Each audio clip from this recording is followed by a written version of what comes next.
От тук като минават, половината хора отиват тук към центъра, отиват под страх. И говорих с тях, защо бе деца бягат и ние пенсионерите идваме да ви подкрепим. Вие страх ни е, Лелче, страх ни е, защото ще ни изгонат. Така или иначе ние сме се хванали вече. Ние сме се хванали. Не мом, Лелче, без пари е невъзможно. Те не че отиват някъде да ядат.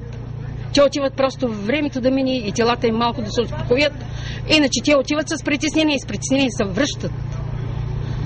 И не са стабилни хората. Просто почти всеки ден, тук не съм видяла сега, всеки ден линейка влиза с някой болен, който припада в цеховете. Това нещо никой го не казва. Че припадат и ги изкарват до болницата.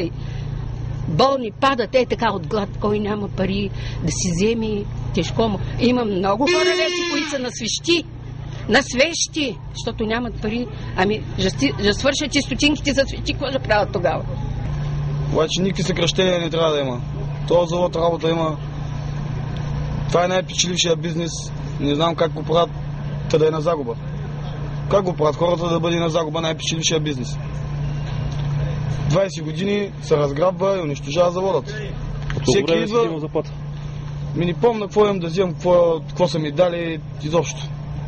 Колко са 2 заплати и 3 аванса или 3 заплати и 2 аванса или не помня вече. На каква заплата си по принцип иначе?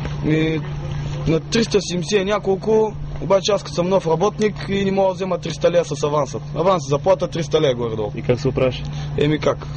Частно тук там фани малко работа. Помагаме тук, помагаме там, къде скараме 10 лея. Ако разчиташ само от тук? Ако разчитам от тук, съм жив умрял. Добре.